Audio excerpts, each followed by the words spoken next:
CM Yogi Adityanath ने कहा कि यह वर्ष नए भारत की शुरुआत का प्रतीक है। सरदार पटेल, वंदे मातरम और बिरसा मुंडा की 150वीं जयंती के साथ संविधान के 75 वर्ष पूरे हो रहे हैं। योगी ने बताया कि 25 नवंबर को अयोध्या में भगवान राम के भव्य मंदिर निर्माण के साथ 500 वर्षों का इंतजार खत्म होगा। ये महज संजोग नहीं बल्कि नए भारत का दिग्दर्शन कराने वाला वर्ष है, जब एक और भारत के अखंडता के शिल्पी लौह पुरुष सरदार वल्लभ भाई पटेल की जयंती के 150 वर्ष पूर्ण हुए हैं, तो 150 वर्ष पूर्ण होने के साथ ही भारत के राष्ट्रीय गीत वंदे मातरम भी अपनी रचना के 150वें वर्ष में प्रवेश किया है। इस अवसर पर हमारा जनजातीय समुदाय को एक नई पहचान देने वाले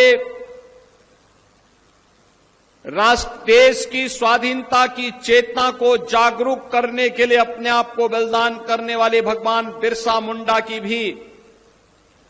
150वीं जयंती के कार्यक्रम के साथ पूरे देशवासियों को जोड़ने का सौभाग्य प्राप्त हो रहा है। यह वर्ष भारत के गणतंत्र के हमारे संविधान के शिल्पी बाबा साहब डॉक्टर भीमराव अंबेडकर के द्वारा जो संविधान 26 नवंबर 1949 को संविधान सभा को सौंपा गया था, उसके भी 75 वर्ष पूरे हुए हैं। यानी एक साथ एक ही वर्ष में इतनी तिथियां, और यह महज संजोग नहीं कि इस वर्ष की शुरुआत में हम सब ने प्रयागराज में महाकुंभ का भी दर्शन किया था,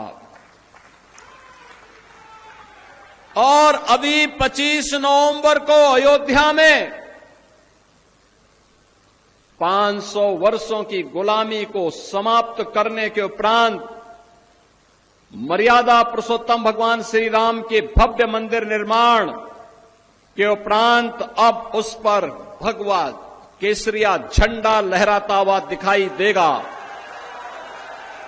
25 नवंबर को प्रधानमंत्री मोदी जी का आगमन स्वयं भी अयोध्या की धरती पर होने जा रहा है। इस अवसर पर यह मेरा सौभाग्य है कि लौह पुरुष सरदार वल्लभ भाई पटेल की जयंती के अवसर पर आयोजित इस एकता यात्रा के दौरान